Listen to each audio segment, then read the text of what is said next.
मैं आपको ये बताना चाहूँगा जहाँ तक डिलिमिटेशन कमीशन की सिफारिशात का ताल्लुक है या जो उन्होंने हतमी रिपोर्ट पेश की है सरकार को, वो तोड़ फोड़ के सिवा और क्या है।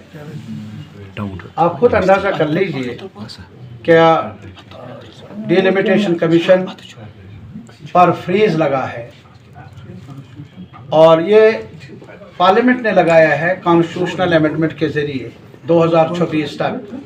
यहाँ हमारी असम्बली ने भी उसकी तायीद में अमेंडमेंट लाई यहाँ के आईन में, लेकिन तब भी इन्होंने किया किस कानून के दायरे के अंदर किया?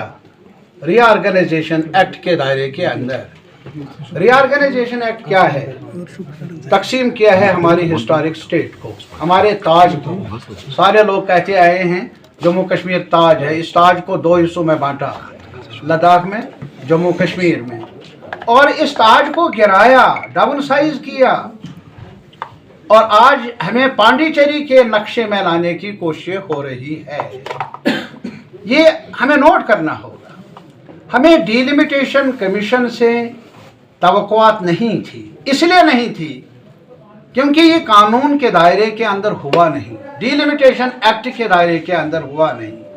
ये उस कानून के दायरे के अंदर हुआ जिसको पास किया पार्लियामेंट ने तब जब यहाँ हर किस्म की रुकावटें खड़ा कर दी, अमलन कर्फ्यू नाफिज किया और सैकड़ों की तादाद में लोगों को गिरफ्तार किया और टेलीफोन की सहूलियात भी कहीं नहीं थी, जम्मू में भी नहीं, कश्मीर में भी नहीं।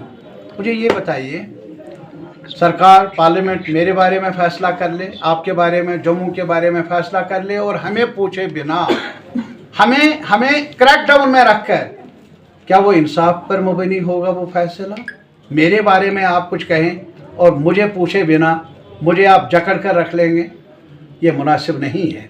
और इसीलिए हम कहते हैं कि आईन है हमारे मुल्क में, उसका ख्याल रखा जाना चाहिए।